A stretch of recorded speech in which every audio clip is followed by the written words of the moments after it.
This sports podcast is rated TV, MA18, and rated R for crass language, suggestive situations, fictitious hirings, and firings. Viewer discretion is advised.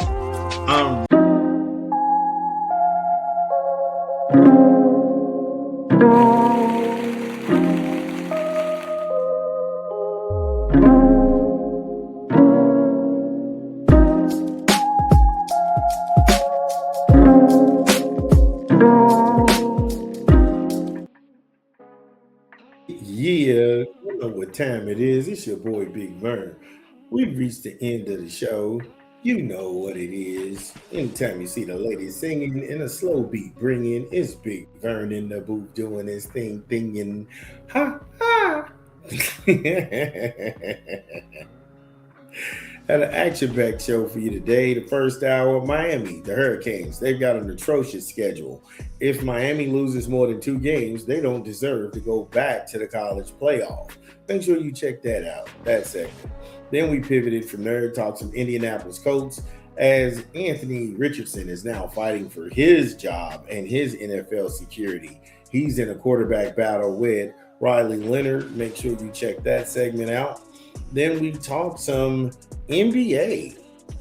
Kawhi Leonard, he's in another fictitious deal that awarded him millions of money in sponsorships, but he never actually promoted or did anything for. And these companies have been connected again to Steve Ballmer.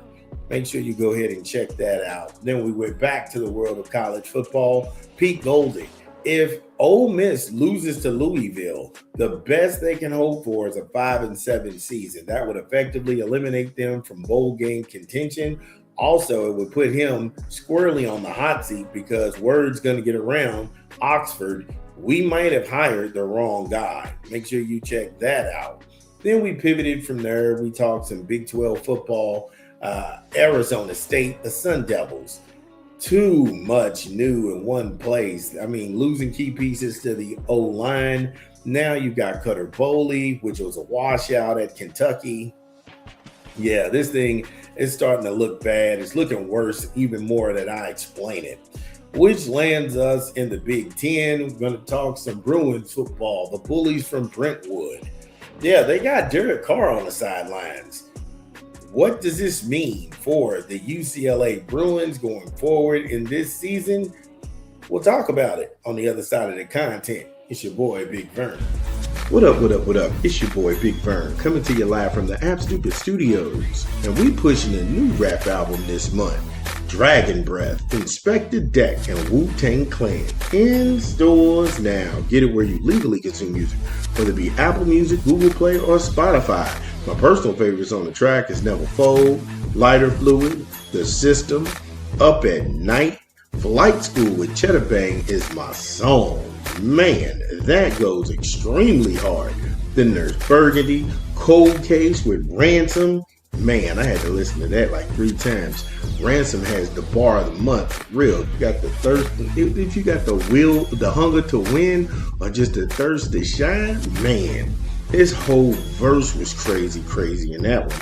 Divine Protection, Zar Grande, and Explicit Material. Yo, Inspector Deck, Wu-Tang Clan, Dragon Breath, in stores now.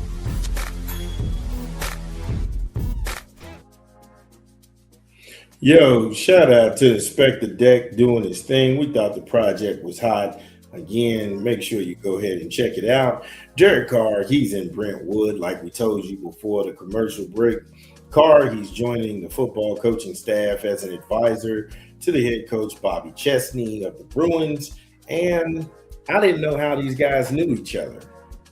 Currently, UCLA's general manager, Mr. Derek Yari, he was the offensive assistant director of football at Fresno State, where Carr played for the Bulldogs from 2009 to 2013. Now, how involved Carr will be in UCLA's offense isn't clear yet, but to have that kind of pro vision in those eyes of a guy who was in the NFL for a long time, I think that's a net benefit to the Bruins. Now, the Big Ten is the best football conference through and through. It just is. Again, they saved the best for last. Chesney, he's 49 years. Uh, Chesney at 49, I'm sorry. He's a former defensive back coach who's been involved in college football coaching since 2000. This will be his first year at the job at UCLA after 2 seasons at James Madison, where he was the head coach. Now, this is what I will say. Anytime you start dealing with coaches from smaller schools, they don't have the luxury of getting 4-star kid this, 5-star kid here, legacy recruit, blue chippers. They get none of that. You have to build a system. And then when you get your system and it's proven that it works year in, year out, then that's when you should be ready for the bigger conferences, the bigger games, i.e. Kurt Signetti. Just because you was at JMU and somehow you all got into the college playoff over Notre Dame, that was an SEC thing. Now you're in the Big Ten. This is a for real deal conference. People can get hurt doing this. We don't play football around here. Again, you live it. Chesney, he's tasked with reviving a dominant program or a dormant program that hasn't played in its own home stadium Rose Bowl game since 1998. And they've struggled to adapt from the move when the Pac-12 collapsed, being imported into the Big Ten. Again, when you're playing teams late in the season like Minnesota, PJ Fleck always has those boys ready to play rough and tough football. Iowa Hawkeyes, they play rough and tough football. Nebraska, even though I make fun of Matt Rule and company, he is a damn good coach. They have a rough and tough, football team. It's a bruiser. It's not made for just speed, agility, and running around. No, this is grunt football. You're going to get hurt. You're not tough enough to deal with this.